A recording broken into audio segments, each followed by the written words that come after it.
بسم الله الرحمن الرحيم dhacdooyinka iyo waliba qasaaraha ugu dambeeya dagaaladii ka dhacay gobolka bariga dhexe ee Mareykanka iyo waliba dawladda Iran ay iswadaarsadeen.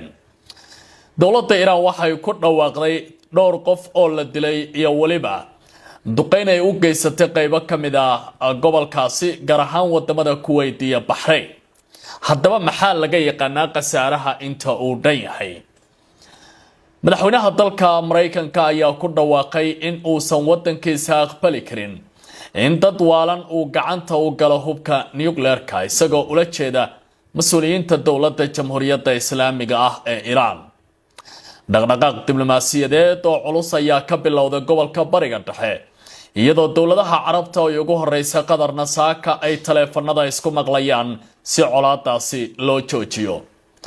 madaxweynaha dalka Mareykanka Donald Trump ayaa ku dhawaaqay in Iran ay doonayaan nabad hase ahaatee dhinaciisa uu arrintaasi shaki weyn ka qabo.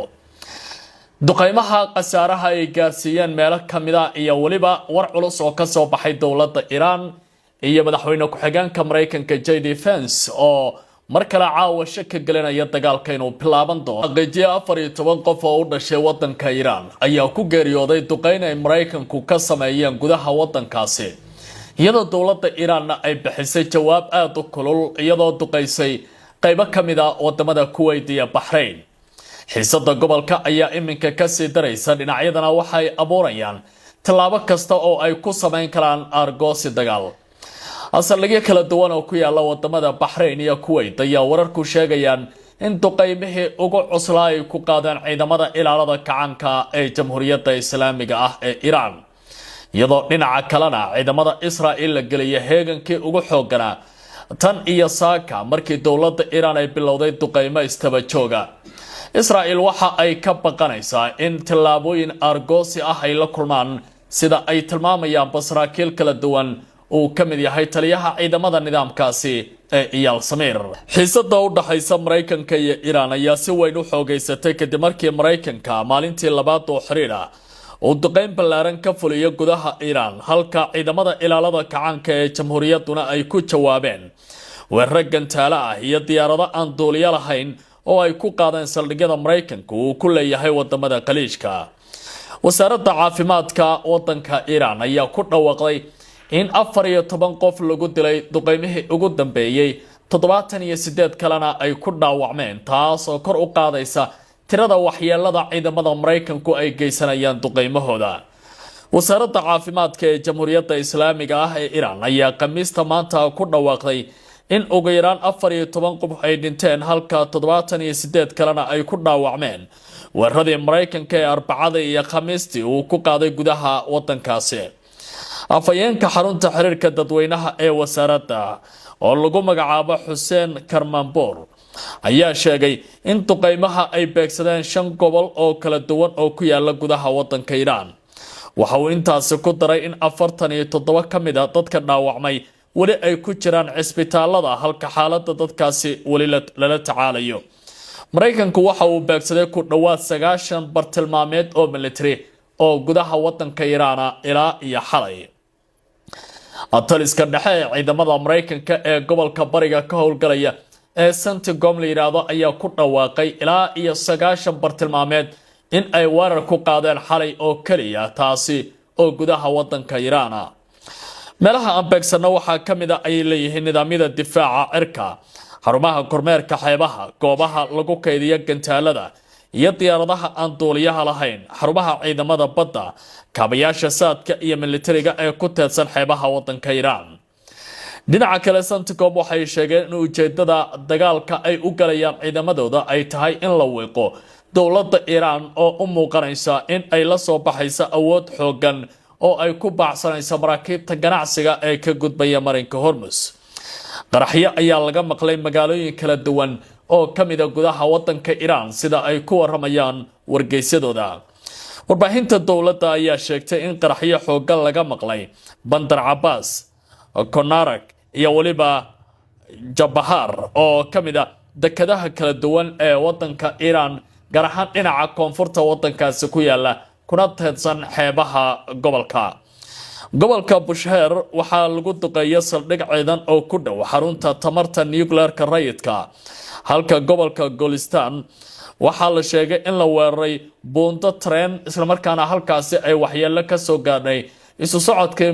tareenada ee halkaasi marayay gobolka Qoristan 3 qof ayaa lagu dilay kuwa kalena waa lagu dhaawacmay dhamaantoodna waa gudaha wadanka Iran duqeymaha waxay sidoo kale sababeen in la hakiyo qadka tareenka ee isku xira Tehran iyo magaalada Mashhad taasoo ka dhigan dowladda Washington in ay duqeynayso goobaha rayidka Iran waxay weerartay saldhigyo Mareykanka uu ku leeyahay wadamada Bahrain iyo Kuwait iyadoo ciidamada ilaalada kacaanka Jamhuuriyadda Islaamiga ay ku dhawaaqeen in tallaabooyinkan ay yihiin kuwa aan loogu turayn dhinacyadan isla markaana ay la kulmi doonaan weerar ka sii ballaaran kan hadda sida ay wax u socdaan ciidamada ilaalada kacaanka ayaa sheegay in gantaalo iyo diyaarado aan duuliyo lahayn ay ku weerareen saldhigyadii ugu badnaa ee Mareykanku uu ku lahaa gobolka Bariga Dhexe sida saldhigga Camp Arifjan iyo waliba Ali Al-Salim Air Base Mareykanku uu ku leeyahay Kuwait iyo saldhigga ciidamada badda ee la yiraahdo Al-Jufair Naval Base iyo Sheikh Isa Air Base oo isna ku yaala wadanka Bahrain ilaa iyo 5 saldhig oo kala duwan ay ciidamada Iiraaniyiintu duqeyn aad u xoogan ku fureen ciidamada ilaalada kacaanku waxay sidoo kale degniin u direen dowladda Mareykanka waxaana ay ku dhawaaqeen dagaalada in ay sii socon doonaan ilaa dowladda Iran ay si weyn u xanuujiso dhinaca weerarka ku soo qaaday ee ku soo gardarooday ciidamada ilaalada kacaanku waxay degniin u direen Mareykanka iyagoo sheegay in haddii weerar kale lagu qaado ay ballaarin doonaan bartilmaameedyadooda ay ku dari doonaan baaliyiri saldhigyo kale oo Mareykanku uu ku leeyahay gobolka Kuwait iyo Bahrain ayaa waxay qaadeen tillaabooyin degdeg ah oo ay uga soo horjeedaan tacadiyada iyo weerarka ay sheegeen inay kala kulmayaan wadanka Iran ciidanka Kuwait ayaa sheegay inay soo rideen gantaalo iyo diyaarado iswada oo ku wajahna gudaha wadankooda halka Bahrain dadka degan ay maqleen qaraxyo isdaba joog ah waxna 2 jeer alla shiday baaliyiri seerida degniinta ee duqeymaha ka diga sidoo kale dowladda Qatar ayaa shacabka u dirtay fariin degniin oo amni ah oo kooban iyagoo tilmaamay in ay muujiyaan xaalad degdeg iyo feejignaan ku dhisan khilaafka marinka Hormuz ayaa cirka isku shareeray waxaana hadda ay u muuqataa tallaabooyinka dagaalka dhinacyadu ay iswadaarsanayaan in ay aad u adag yihiin mas'uuliyiinta Iran waxay ku adkeysanayaan inay xaq u leeyihiin inay canshuur ka qaadaan maraakiibta marinbiyoodka Hormuz halka Mareykanku arrintaasi si cad u diidan yahay Tehran waxay sidoo kale ku hanjabtay inay tallaabo ka qaadi doonto maraakiibta aan raacin marinka iyagoo loo asteeyay waxana ay ku dhawaaqeen tan inay tahay tallaabada ugu hooseysa oo ay qaadayaan maalmaha soo socota Mareykanka ayaa sheegay in ugu yaraan 3 markab oo ganacsi la weeraray salaasadii oo kaliya weerarka waxay Washington ku adeeysay dowladda Iran dhinaca kale Trump ayaa wuxuu yiri haddii ay mar kale dhacaan weerarada way ka sii dari doonaan taas oo macnaheedu yahay in dowladda Iran la siinayo digniintii ugu xooganayd madaxweynaha dalka Mareykanka Donald Trump ayaa sheegay in weerarada cusub ay jawaab u yihiin weerarada lagu qaaday maraakiibta ganacsiga qoraal uu soo dhigay bartiisa through social ee inta badan uu ku soo qoray qoraalada waxa uu ku leeyahay tani waa jawaabta weerarkii shalay lagu qaaday maraakiibta haddii ay mar kale dhacaan jawaabtu waxay noqon doontaa mid ka sii ballaaran kana sii durugsan oo dowladda Iran ay la kulmi doonto Trump waxa uu sidoo kale sheegay in Tehran wali ay doonayso heshiis diblomaasiyadeed inkasta oo uu tilmaamay in uu shaki ka qabo iyada in ay arrintaasi aad uga go'an tahay gudoomiyaha baarlamaanka wadanka Iran Mohammad Baqir Qalibaf ayaa kamid ah dadka ka hadlay weeraradii ugu dambeysay isagoo soo hadal qaaday arrinta Hormuz waxana uu yiri gudoomiyaha baarlamaanka wadanka Iran iyo madaxa wada xaajoodka Mohammad Baqir Qalibaf ayaa sheegay in marinbiyoodka Hormuz aan dib loo furi doonin ilaa laga heshiiyo nidaamka ay Iran dejisayna la raaco waxa uu leeyahay Mareykanka wali ma baran buu yiri in hanjabaadaha iyo tabinta ballanqaadyada aysan mar dambe cawaaqib la'aan ku dhamaan doonin haddii aadna garaacdaan inana waxaynu garaaci doonaa qaybaha kala duwan ee gobolka aad ku leedaheen oo inta badan saldhigyadeenna ayaa noqon doona kuwa duqeymaha ugu ballaaran la kulmi doona oo aan si weyn u garaaci doono.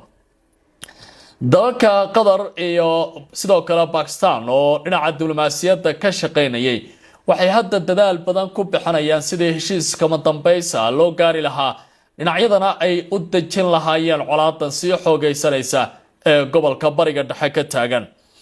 Qatar iyo Pakistan ayaa ugu baaqay labada dhinac inay ixtiraamaan is-afgaradkii la saxay 17 bishii Juun aynu ka soo gudubnay, taasoo labada dal ay dhexdhexaadiyeen isla markaana la yareeyo xiisadda ka sii kululaanaysa gobolka bariga dhexe ee aadka u xoogan. sicirka shidaalka ayaa sare u kacay maanta oo kaliya, tanina waxay saameyn ku yeelanaysaa guud ahaanba adduunka sida qaar ka mid ah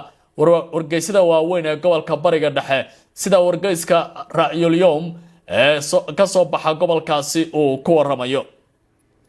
korarka dagaalka ayaa saameyn ku yeeshay suuqyada tamarta adduunka. qiimaha saliidda ayaa lagu soo waramayaa Arbacadii inuu kor u dhaafay in ka badan 7%, halka Khamiistiina uu mar kale kor u kacay in ka badan 1%, isagoo gaaray halkii fuusto oo shidaal baa la yiri ama halkii barmiil $88.85, taas oo saameyn weyn ku yeelanaysa dowladaha kala duwan ee adduunka. dhinaca kale Mareykanka ayaa salaasadii dib u soo celiyay cunaqabatayntii saarnayd dhoofinta shidaalka wadanka Iran, taas oo hore loo qaaday heshiiskiisa afgaradka ahaa ee la gaaray. dhinaca kale arrintan waxay ku soo aadaysaa xilli dowladda Iran ay wali ku mashquulsan tahay aaska loo sameynayo hogaamiyaha ugu sareeya wadanka Iran Ali Khamenei oo weeraradii Mareykanka iyo waliba nidaamka Israa'iil ay qaadeen lagu dilay. xiisadan cusub waxay ku soo beegmaysaa ayuu leeyahay wargeyska Ra'yul Yawm, iyadoo Iran ay qaabeynaysa baa la yiri munaasabada aaska hogaamiyihii sare ee wadankaasi Ali Khamenei oo sida wararku sheegayaan la dilay, isla markaana la doonayo in lagu aaso magaalada Mashhad oo waqooyi bari wadanka Iran ku taala, sida ay hadalka u dhigeenba mas'uuliyiinta wadankaasi Iran. waayahay dhinaca kale marka aad fiiriso wararka ka soo baxaya gobolka, dhaqdhaqaaqyada waa sii xoogaysanayaan iyadoo labada dhinac ay isweydaarsanayaan howlgallo kala duwan iyo weeraro isdaba joog ah oo ka dhacaya gobolkaasi bariga dhexe. ciidamada Israa'iil ayaa lagu soo waramayaa in ay iminka ku jiraan heegan aad u xoogan, waxna ay ka baqanayaan dowladda Iran inay ku samayso tilaabo argoosi ah oo la xiriirta weerarkii xalay ay soo qaadeen. gudooyinka difaaca hawada iyo kuwa weerarka qaadi karayaba waxa ay wararku tilmaamayaan sida wargeyska Daaco Dahranood ee Israa'iil ku dhawaaqayo in ay hadda heegan xoogan ku jiraan. Yaal Samir ayaa la kulmay taliyaasha ugu sareeya ciidamada iyo waliba nidaamyada difaaca ragga hogaamiya, waxana uu amray in ay noqdaan kuwa Keblayora. wasiir ka tirsan dowladda Ingiriiska ayaa ku dhawaaqay in xirnaashiyaha marinka Hormuz ay muujinayso daciiftinimo xoog leh oo dhinaca Iran ah, isla markaana ay kor u sii qaadi doonto baahida dunida ka dhacaysa loona baahan yahay dalkaasi in uu sameeyo isbedel weyn. wasiirka amuraha bariga dhexe ee dowladda Ingiriiska ayaa ku tilmaamay weerarada dowladda Iran ay ku qaadayso shirkadaha dalkiisa qaliishka in ay ka dhigan tahay qatar iyo ku xadgudub ballaaran oo qaanunka caalamiga ah. waxaana wasiirkaasi uu soo jeediyay in muhiimadda koowaad la siiyo damaanad qaadka xorriyadda maraakiibta marinka Hormuz iyadoo aan digniin loo jeedin buu yiri ama la caqabadayn, isla markaana duqeymaha dowladda Iran ee biyaha ay ka dhigan tahay howlgalka sidoo kale xadgudubka qaanunka dunida. weerarka waxa uu tilmaamayaa inay ka dhalanayaan dhibaatooyin adag iyadoo la soo warinayo inay haatan u dhaxayso isbedel waaweyn ee xaaladda halkaasi ka taagan. dowladda Kuwait ayaa mar kale ku dhawaaqday in ay soo riday ilaa iyo 3 gantaal oo baalistig ah oo dhinaca Iran uga yimid. ciidamada dalka Kuwait ayaa ku dhawaaqay inay soo rideen 3 gantaal oo baalistig ah, isla markaana iyo 10 diyaaradood oo ah kuwa iswada oo dowladda Iran ay soo tuurtay. afhayeenka ciidamada difaaca qaranka Kuwait oo lagu magacaabo Colonel Saud bin Abdulaziz Al Udwan ayaa waxa uu leeyahay la kulanka arrintaasi waxa ay keentay in ay khasaarooyin maadi ah ka dhashaan iyadoo burburka qaybo ka mid a gantaalihii la qabtay ay dhulka soo gaareen. waxa uu sheegay in dhaawacyo dadeed la diiwaan geliyay, isagoo intaa ku daray in qaarkood hadda lagu dabiibayo cisbitaalka, laakiin ma sheegin tirada khasaaraha inta ay dhan tahay dowladda Iiraan weerarka ay qaadeen. weli waxaad moodaa dhaqdhaqaaqyo adag in la soo warinayo. wakaalada wararka Al-Mehra ee wadanka Iiraan waxay leedahay qaraxyo ayaa laga maqlay Bushehr. waxa ay wakaalada sheegaysaa in qaraxyadaasi ilaa iyo hadda aan la cadayn waxa ay yihiin sida ay tilmaamayaan. ra-iisul wasaaraha wadanka Qatar ayaa xaaladda ka soo cusboonaatay gobolka xiriir kala sameeyay dalalka Sacuudiga iyo waliba saldanada Ammaan ee gobolka bariga dhexe ku taala, sida uu hadda tabinayo telefishinka Al Jazeera. ra-iisul wasaaraha wadanka Qatar ayaa taleefanka kula hadlay dhigiisa boqortooyada Sacuudiga Amir Faisal bin Farhan, waxaana ay ka wada hadleen xaaladda gobolka bariga dhexe ka soo cusboonaatay ee u dhaxaysa Mareykanka iyo dowladda Iiraan. waxa uu tilmaamay wada hadalka labada dhinac inay si weyn u eegeen ku xadgudubka doonyaha maraya iyo maraakiibta Hormuz. sidoo kale ra-iisul wasaaruhu wuxuu ku adkeeyay dhinaca Sacuudiga in ay ka qayb qaataan sidii loo dardargelin lahaa wada hadallada loona bilaabi lahaa. wasiirka amuraha dibadda ee Oman Badri Al-Busacidi ayuu sidoo kale la hadlay, waxaana ay ka hadleen xiisadda military iyo xaaladda ka taagan gobolka. dhinacyadu waxay isku raaceen in la dedejiyo wadaxaajoodka iyo nabadda si arrimaha taagan meesha looga saaro oo aysan xiisadda mar kale u sii ballaaran gobolka bariga dhexana aysan u noqon mid khatar weyn ku ahaanaysa jiritaankiisa iyo nabadda halkaasi ka jirta. dowladda Kuwait waxay ku waramaysaa muwaadiniinteeda in ay si degdega ugu sugnaadaan goobaha ammaanka iyo badqabka oo laga baqayo dowladda Iiraan in ay weeraro xoog leh sii qaado. dhinaca kale ra-iisul wasaaraha wadanka Qatar waxa uu taleefanka kula hadlay dhigiisa wadanka Iiraan Abbas Araghchi. Qatar waxay ku dadaalaysaa sidii dhinacyadu ay xabad joojin u gaari lahaayeen. ra-iisul wasaaraha wadanka Qatar waxa uu la xiriiray baa layidhi dhigiisa wadanka Iiraan Abbas Araghchi, waxaana ay ka wada xaajoodeen xiisadda military ee Washington iyo Tehran. dhinaca kale waxa inta wada hadalka uu socday Qatar ay si adag u diiday baa layidhi ku xadgudubka doonyaha iyo maraakiibta ganacsiga ee halka loo yaqaano Madiiq Hormuz ama Marinka Hormuz. ra-iisul wasaaraha wadanka Qatar inta wada hadalka la lahaa Araghchi waxay isla soo qaadeen dhinacyadu in ay ilaaliyaan oo la fuliyo baa layidhi waxay ku qornaa heshiiskiisa afgaradka, waxaana wada xaajoodka dhinacyadu ay isla garteen baa layidhi in ay muhiim tahay xiisadda iyo xaaladda in hoos loo dhigo. marka la fiiriyo wasaaradda difaaca ee ka imaanay nidaamka Israel waxa ay leedahay haddii ay dowladda Iiraan isku soo daydo inay tallaabo xaggeena u soo qaado waxay la kulmi doontaa dagaal aad u adag oo gubasho ah. sidaasi waxaa goor dhow qoraal oo warbaahinta la wadaaga ku sheegay Israel Katz oo ah wasiirka amuraha dibadda. dhinaca kale Iiraan waxa ay aad iminka u sii wadaa dadaaladeeda. Trump waxa uu leeyahay waxaynu helnay wada hadal iyo xiriirka Iiraan ka imaanaya, waxaana ay codsanayaan in nabad la siiyo, laakiin aniga hadda uma malaynayo taasi in ay sax iga noqon doonto oo ay meesha imaan doonto ayuu leeyahay. gobolka runtii aad bay u adag tahay, waxaana la leeyahay xiisadda waxaa laga yaabaa in ay kor u sii kacdo. ikhtiyaartayna la socota wararkan iyo waxay ku soo kordha tabinadeena kale ayaan idinku sheegi doonaa hadduu alla yiraahdo. ku soo dhawaada ha ilmaamina YouTube-ka inaad subscribe saartaan, Facebook-kana aad follow tiraadaan. waa mahadsantihiin.